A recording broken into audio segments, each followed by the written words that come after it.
Merci beaucoup, Monsieur le Président.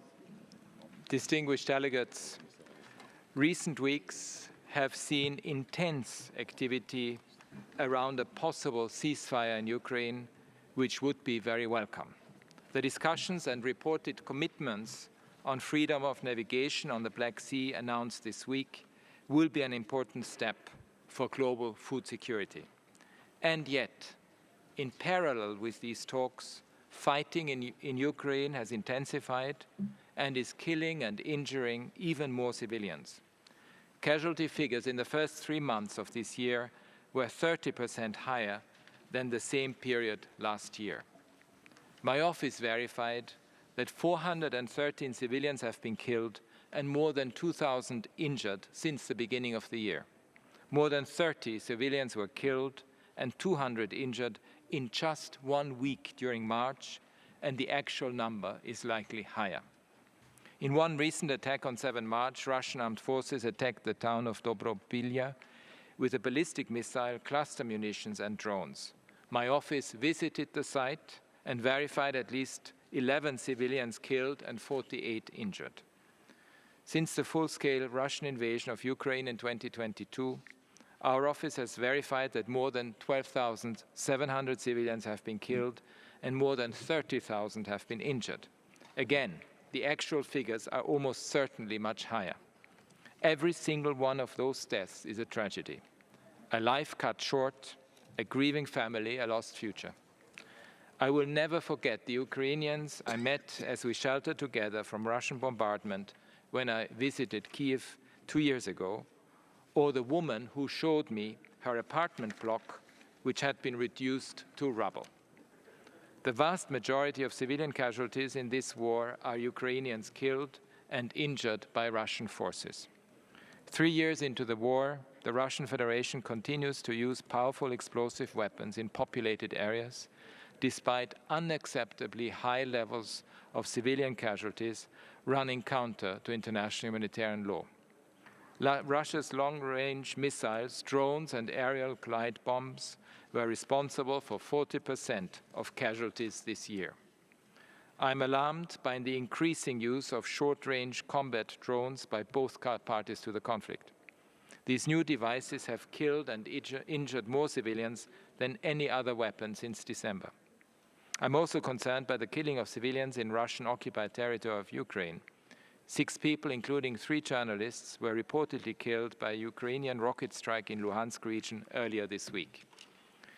Mr. President, the report my office published on 21 March provides details of the suffering of millions of Ukrainian children since Russia launched its full-scale invasion.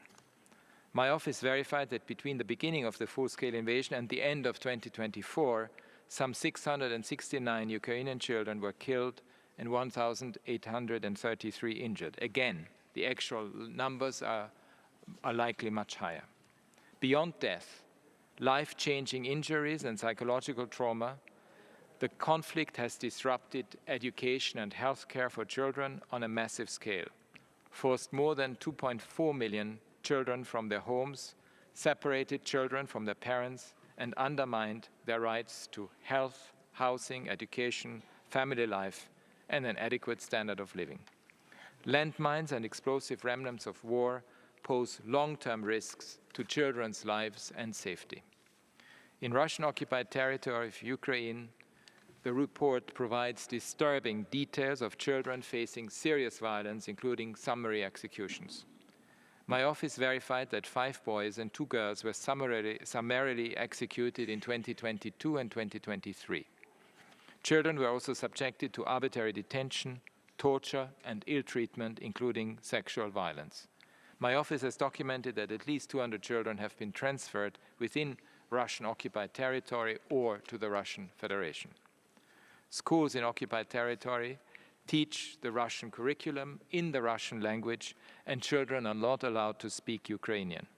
Children are compelled to participate in pro-Russian, patriotic, and military training, deepening social divisions and creating intergenerational tensions. These policies violate international humanitarian law. More broadly, there is continued coercive pressure on residents of occupied territory to obtain Russian citizenship in order to access basic services. On 1 January, the occupying authorities in several regions stopped paying social benefits to people who do not have Russian passports. Last week, a new Russian decree stated that Ukrainian citizens in the Russian Federation and in the occupied territory of Ukraine must leave by 10 September unless they have legalized their presence under Russian law. The occupying authorities continue to prosecute Ukrainians for criticizing the occupation, using Ukrainian symbols, or expressing pro-Ukrainian sentiments.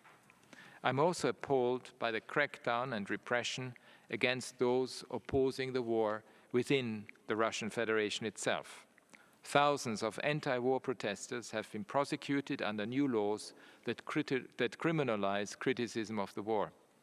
Credible reports indicate a sharp increase in prosecutions, convictions, and long sentences of people who participated in peaceful anti-war resistance, including social media posts. Mr. President, executions of Ukrainian soldiers captured by the Russian Federation have increased dramatically since August 2024. My office charged 27 such executions in which a total of 84 soldiers were killed as credible. Prisoners of war and civilian detainees held by the Russian Federation are subjected to dire conditions. My office continues to receive allegations of widespread and systematic torture and ill treatment, including sexual violence. I'm also disturbed by an apparent policy to prosecute Ukrainian soldiers captured on the territory of the Russian Federation for, and I quote, terrorist activities.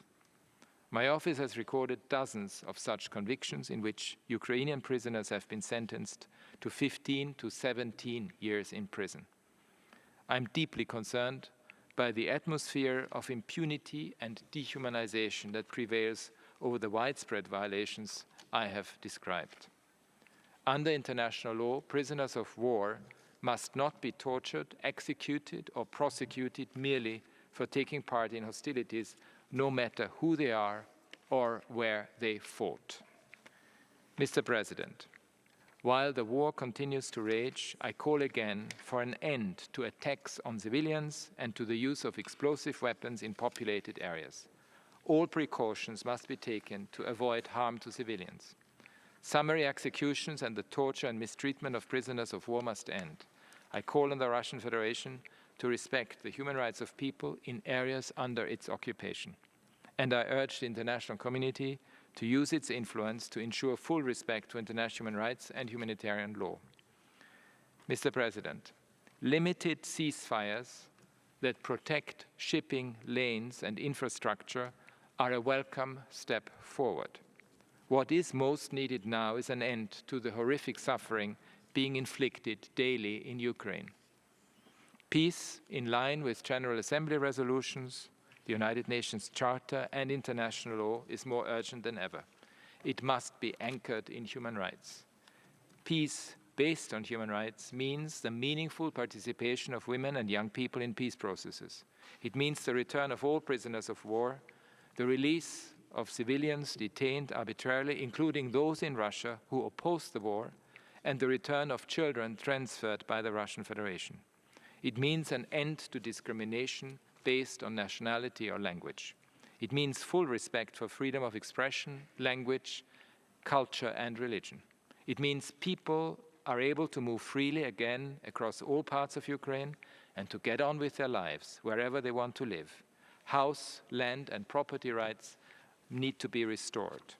And peace based on human rights means protecting people, including through demining, full and unhindered access to humanitarian aid, and independent human rights monitoring.